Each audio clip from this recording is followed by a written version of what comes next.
नमस्कार। प्रादेशिक मौसम केंद्र नई दिल्ली द्वारा उत्तर पश्चिम भारत एवं दिल्ली एनसीआर का मौसम पूर्वानुमान इस प्रकार है। नारंगी रंग की चेतावनी।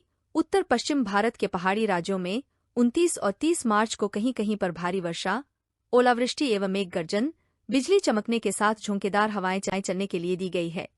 एक पश्चिमी विक्षोभ उत्तर पश्चिम भारत को प्रभावित कर रहा है, जिसके कारण 28 मार्च को जम्मू कश्मीर और हिमाचल प्रदेश में अधिकांश स्थानों पर मध्यम वर्षा और उत्तराखंड में कुछ स्थानों पर हल्की से मध्यम वर्षा होने की संभावना है। 28 मार्च को पंजाब, हरियाणा, पश्चिम उत्तर प्रदेश और पश्चिम राजस्थान में कहीं कहीं पर हल्की वर्षा होने की संभावना है। एक अन्य सक्रिय पश्चिमी विक्षोभ 29 मार्च की रात से उत्तर पश्चिम भारत को प्रभावित करने जा रहा है, जिसके कारण 29 और 30 मार्च को उत्तर पश्चिम भारत के पहाड़ी राज्यों के अनेक स्थानों पर मध्यम से भारी वर्षा एवं सभी मैदानी राज्यों में कहीं कहीं पर मेघ गर्जन एवं बिजली चमकने के साथ वर्षा होने की संभावना है। दिल्ली एनसीआर की बात करें तो आज 28 मार्च से 30 मार्च तक आसमान में अधिकांश रूप से बादल छाए रहेंगे। आज 28 मार्च को रात के समय 1 या 2 स्थानों पर बूंदाबांदी या फुहार होने की संभावना है। 29 और 30 मार्च को कुछ स्थानों पर गर्जन के साथ बौछार एवं बहुत हल्की वर्षा होने की अत्यधिक भावना है। तापमान की बात करें तो आज अधिकतम तापमान सामान्य से लगभग 3 से 4 डिग्री सेल्सियस अधिक रहने का अनुमान है, जो कि 37 डिग्री सेल्सियस रहेगा। अगले 2 दिनों में इसमें 1 से 2 डिग्री सेल्सियस घटने का अनुमान है। आज दिल्ली में न्यूनतम तापमान 21 डिग्री सेल्सियस के करीब दर्ज किया गया है, जो कि सामान्य से लगभग 3 डिग्री सेल्सियस अधिक है। अगले 2 दिनों में इसमें कोई विशेष परिवर्तन होने की संभावना नहीं है। मौसम को ध्यान में रखते हुए किसान अपनी कटी फसलों को ढककर रखें। पूर्ण रूप से पके तोरिया या सरसों की फसल को अतिशीघ्र काट दें। 75 से 80% फली का रंग भूरा होना ही फसल पकने के लक्षण है।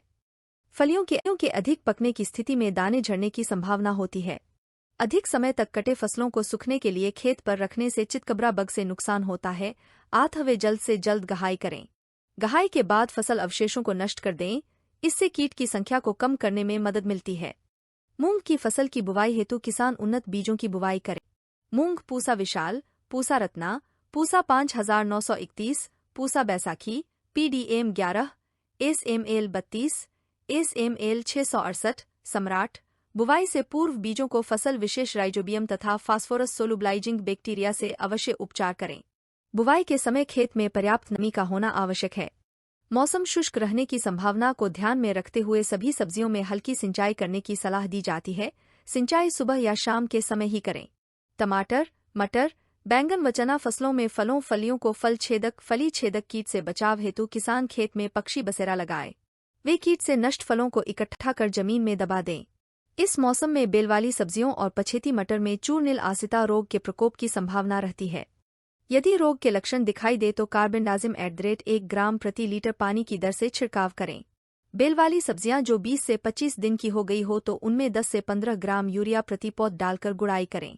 फ्रेंच बीन, पूसा पार्वती, कोंटेंडर, सब्जी लोबिया, पूसा कोमल, पूसा सुकोमल, चौलाई, पूसा किरण, पूसा लाल चौलाई, भिंडी, A4, पर्वनी क्रांति, अर्का अनामिका आदि, लौकी, पूसा नवीन, पूसा संदेश, खीरा, पूसा उदय, तुरई, पूसा स्नेह आदि तथा गर्मी के मौसम वाली मूली, पूसा चेतकी की सीधी बुवाई हेतु वर्तमान तापमान अनुकूल है, क्योंकि बीजों के अंकुरण के लिए यह तापमान उपयुक्त है।